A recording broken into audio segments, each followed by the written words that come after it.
কোনো প্রকার ক্রিম বা কনডেন্স মিল্ক ছাড়াই তৈরি করছি পাকা আম এবং কোকোনাট দিয়ে মজার একটা আইসক্রিমের রেসিপি। আসসালামু আলাইকুম everyone, welcome to Papiya's kitchen. Cream ছাড়াই আইসক্রিম তৈরি করব, এটা কি ভাবা যায়?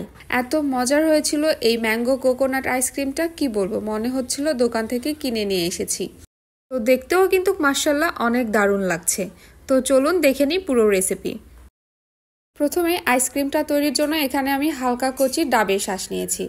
এবার এই শাঁসটা আমি চামচের সাহায্যে উঠিয়ে নিচ্ছি, ঠিক যেমন ভিডিওতে আপনারা দেখতে পাচ্ছেন। একটা কথা বলে রাখি, আপনাদের কাছে যদি শক্ত নারকেল থাকে তাহলে সেটা দিয়ে আইসক্রিমটা তৈরি করবেন, তাহলে আরও বেশি টেস্টি হবে। এই আইসক্রিমটা তৈরিতে একদম পাতলা ডাবের শাঁস ব্যবহার করা যাবে না। এবার আমি এই শাঁসগুলোকে নাইফের সাহায্যে ছোট ছোট করে কেটে নিচ্ছি। সবগুলো ডাবের শাঁস ছোট ছোট কিউব করে কেটে নেওয়া হয়ে গিয়েছে। আমি এর পুরুত্বটা আপনাদের একটু দেখিয়ে দিচ্ছি, তাহলে হয়তো বা বুঝে নিতে পারবেন। এবার এটা সাইডে রেখে দিচ্ছি। আর এ পর্যায়ে কেটে নিচ্ছি পাকা আম। আমি এখানে 2টা পাকা আম নিয়েছি।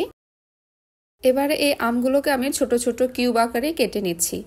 আপনারা আপনাদের সুবিধা মতো আমগুলোকে কেটে নেবেন। আর এই আইসক্রিমটা তৈরির ক্ষেত্রে অবশ্যই আপনারা মিষ্টি পাকা আমটাই ব্যবহার করবেন, তাহলে আইসক্রিমটা অনেক বেশি টেস্টি হবে। আচ্ছা, এখানে আমি একটু বলে দিই, এই আইসক্রিমটা তৈরির ক্ষেত্রে আমি এখানে মিডিয়াম সাইজের 2টা পাকা আম নিয়েছি। তো 2টা আম কিন্তু সম্পূর্ণটাই লাগেনি, একটার পুরোটা লেগেছে আর বাকি অর্ধেকটা রেখে দিয়েছি।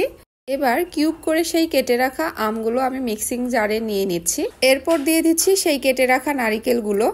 সবগুলো দিয়ে দিচ্ছি না, সামান্য পরিমাণে একটু সাইডে রেখে দিচ্ছি। এরপর এর মধ্যে দিয়ে দিচ্ছি উঁচু করে 2 টেবিল চা চামচ গুঁড়া দুধ। এরপর দিয়ে দিচ্ছি 3 টেবিল চা চামচ চিনি। যেহেতু আমি এখানে পাকা মিষ্টি আম ব্যবহার করছি, তাই চিনিটা একটু বুঝে শুনে ব্যবহার করতে হবে।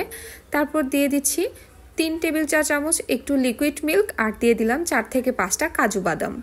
এবার সব উপকরণগুলোকে একসঙ্গে খুব ভালো করে ব্লেন্ড করে নিচ্ছি।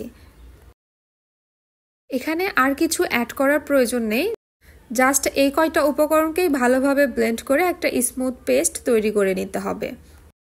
দেখতেই পাচ্ছেন খুবই সুন্দর একটা পিউরি তৈরি হয়ে গিয়েছে। এবার এই মিশ্রণটিকে যেখানে সেট করব সেখানে আমি ট্রান্সফার করে নিচ্ছি। যেহেতু আমি ম্যাঙ্গো কোকোনাট আইসক্রিম তৈরি করছি, তাই ভাবলাম যে নারকেলের এই খোলকের মধ্যেই আমি আইসক্রিমটা সেট করে নিই, তাই এর মধ্যেই আমি মিশ্রণটা ট্রান্সফার করে নিলাম। এবার চামচের সাহায্যে চারপাশে একটু ছড়িয়ে নিচ্ছি। আইসক্রিমটা খেতে যাতে একটু বেশি মজা লাগে, এর জন্য এখানে দিয়ে দিচ্ছি ছোট ছোট কিউব করে কেটে রাখা কিছুটা পরিমাণ নারকেল আর ম্যাঙ্গো কিউব। এবার এই মিশ্রণটার সঙ্গে ম্যাঙ্গো এবং নারকেল খুব ভালো করে একটু মিশিয়ে নিচ্ছি।